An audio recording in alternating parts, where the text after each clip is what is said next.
irmãos, que a graça e a paz do Senhor Jesus seja multiplicada em nossas vidas. No nosso devocional de hoje, eu quero falar sobre um sentimento que tem assolado muitas vidas e tem causado grande desespero em milhares de pessoas. E para fundamentar esse estudo, essa meditação, eu quero ler aqui o Salmo de número 27, versículo 1, que diz: O Senhor é a minha luz e a minha salvação, de quem terei medo? O Senhor é a fortaleza da minha vida, a quem temerei? Então, hoje vamos falar um pouquinho sobre medo. Esse substantivo masculino que tem sido cada vez mais presente na vida das pessoas, principalmente nesses dias de pandemia, nesses dias de lockdown, nesses dias de luto, nesses dias de lágrimas, nesses dias de tristeza. O ser humano está tomado pelo medo, o medo de adoecer, o medo de morrer, o medo de perder entes queridos. E esse sentimento ele vem nos acompanhando não de hoje, mas na verdade desde o Éden, quando Deus havia dito a Adão: não coma do fruto da árvore que está no meio do jardim. Das outras você pode comer tranquilamente, mas daquele fruto você está proibido de comer. Eva foi enganada, comeu, ela deu ao homem, o homem comeu. Naquele momento se abriram os seus olhos e eles se esconderam do Senhor. E quando Deus vem visitá-los na viração do dia e pergunta: onde você está? A resposta de Adão, em Gênesis, capítulo 3, verso 10, é a seguinte: ouvi a tua voz do jardim, e porque estava nu, tive medo e me escondi. E meus queridos, a partir daquele momento, esse sentimento tão cruel, chamado medo, ele passa a acompanhar o ser humano em todas as suas gerações. Abraão, por exemplo, quando esteve no Egito, ele não contou toda a verdade a respeito de sua meia-irmã Sarai. Ele não disse àqueles homens que ela também era sua esposa. Ele mentiu. Por quê? Por medo de ser morto pelos homens daquela cidade. Seu neto Jacó, que havia enganado seu pai, havia enganado seu irmão, havia feito coisas erradas no passado, ele descobre que agora Esaú está ao seu alcance, ao seu próximo dele, e ele então tem medo, e ele envia suas esposas, seus filhos, seus gados, seus escravos, para tentar se livrar das mãos de seu irmão.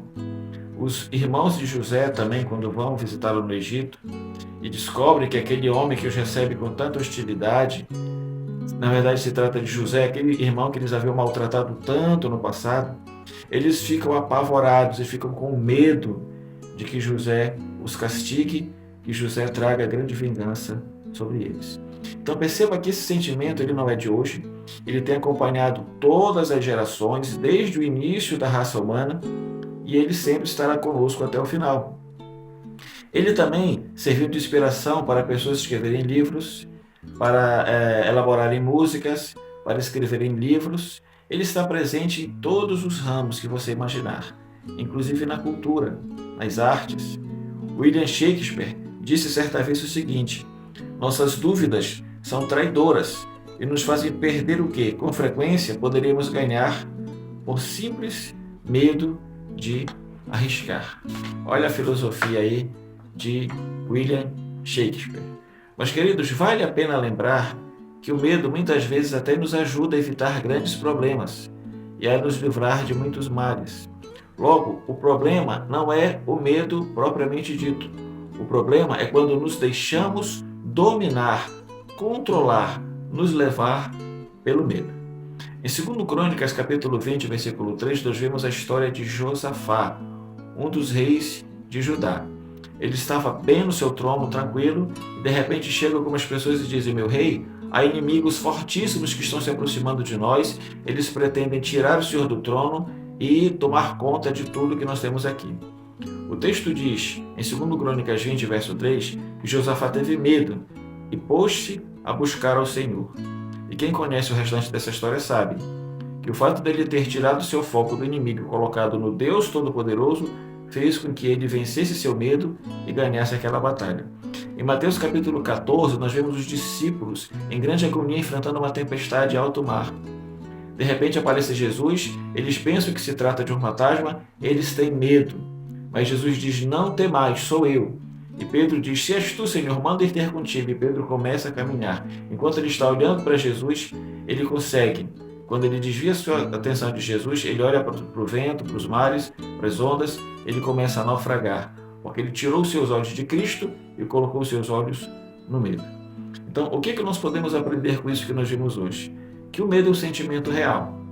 Não tenha vergonha disso. Todos nós sentimos medo. Mas não devemos nos deixar dominar por ele. E que em vez de nos acovardarmos diante dos inimigos, que busquemos aquele que é maior do que os motivos que nos causam medo. Que nunca devemos dar mais atenção às tempestades da vida do que a Jesus. E mesmo que fraquejemos, que saibamos que Jesus está sempre por perto, com suas mãos estendidas, para nos livrar dos nossos medos e nos colocar em segurança novamente dentro do barco, fora daquele momento de tempestade. Que possamos vencer os nossos medos, olhando para Cristo, autor e consumador de nossa fé, e que Deus nos abençoe. Amém.